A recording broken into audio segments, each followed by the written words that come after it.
one single night, the richest army in Europe vanished into thin air. Their gold, their ships, their secrets, all gone before sunrise. I'll show you exactly what the King of France found when he broke down their doors, and why historians still can't explain what happened at minute 7. On the morning of Friday, October 13, 1307, the soldiers of King Philip IV of France kicked down the heavy oak doors of every Templar preceptory in the kingdom. They had been given a single, urgent order from the crown: seize the men, seize the documents, and above all, seize the gold. What they found inside changed European history forever. Because the gold was not there. Neither were the treasury ledgers. Neither were 18 specific Templar galleys that had been moored at the port of La Rochelle just days before. By dawn on October 13th, the wealthiest banking organization the medieval world had ever known had simply evaporated.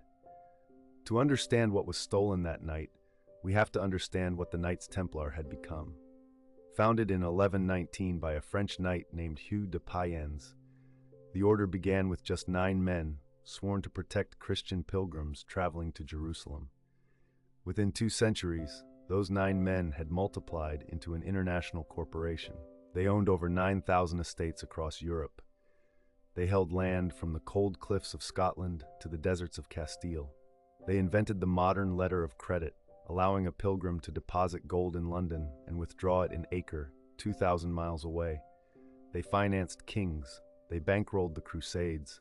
They lent money to the Vatican itself. By 1300, conservative estimates placed the Templar treasury at the equivalent of several hundred billion modern dollars in liquid wealth, precious metals, jewels, and relics. And then there was Philip IV of France, called Philip the Fair, a king as handsome as he was bankrupt. He had emptied his treasury fighting the English. He had already expelled the Jews from France to seize their assets. He had debased his own coinage so badly that riots broke out in Paris, and he owed the Templars a staggering fortune. In 1306, Philip even hid inside the Paris temple for a week while mobs tried to lynch him in the streets. From inside that fortress, surrounded by Templar gold, the king made a decision. He would not pay them. He would destroy them. The operation was planned in absolute secrecy for over a year. Sealed orders were dispatched to every royal bailiff in France, with strict instructions not to open them until the morning of October 13th. When the seals were broken at dawn, hundreds of Templars were arrested simultaneously, including the Grand Master himself, Jacques de Molay, who had been in Paris attending the funeral of Philip's sister-in-law just the day before.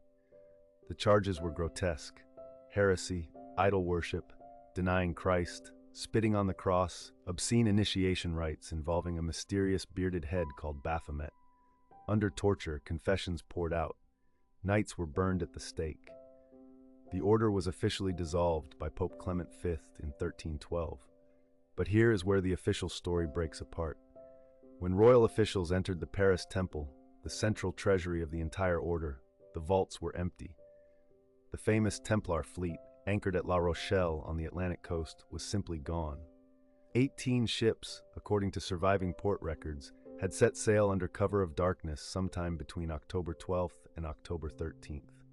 They were never seen in any French port again.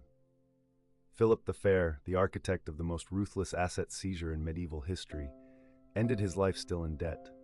The treasure he had risked everything to capture had slipped through his fingers in the final hours. So where did it go? This is where history dissolves into shadow. The first and most persistent theory points north to Scotland.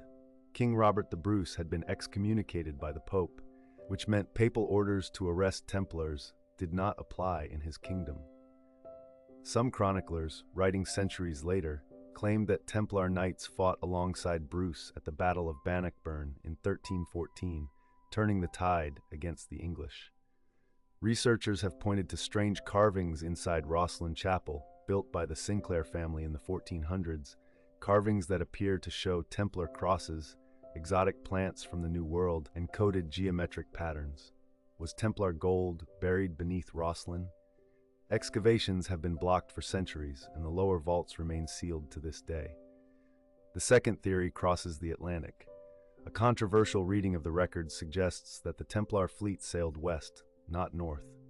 Critics scoff, but they cannot easily explain a particular gravestone in Westford, Massachusetts, depicting a 14th century knight in full armor, nor the Newport Tower in Rhode Island, whose architecture mirrors 12th century Templar round churches in Europe. Did Templar refugees, with their accumulated gold and their advanced navigation skills inherited from Arab cartographers, reach North America nearly 2 centuries before Columbus?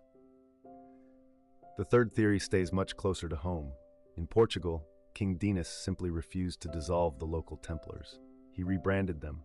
They became the Order of Christ, kept their castles, kept their wealth, and a century later, their red cross would appear on the sails of Vasco da Gama and Henry the Navigator. The gold in this version never left Iberia. It funded the Age of Discovery. And then there is the darkest theory of all, that the gold never left Paris, that it was hidden in tunnels beneath the Temple district, sealed behind walls that have crumbled into the foundations of modern apartment blocks.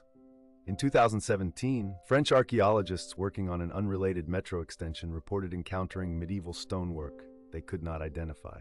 The site was quietly closed. No public report was ever issued.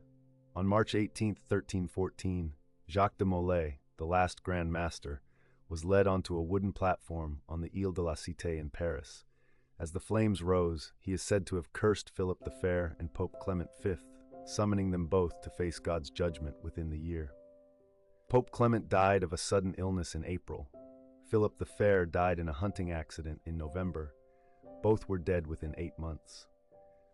And the gold, the largest portable fortune in medieval Europe, has never been recovered, never been accounted for, never been definitively traced. It is, by some measures, the greatest unsolved theft in human history. If this story unsettled you, hit subscribe and ring the bell, because next week we open the sealed vault beneath Rosslyn Chapel and follow a clue that French historians have been arguing about for 300 years. Don't miss it.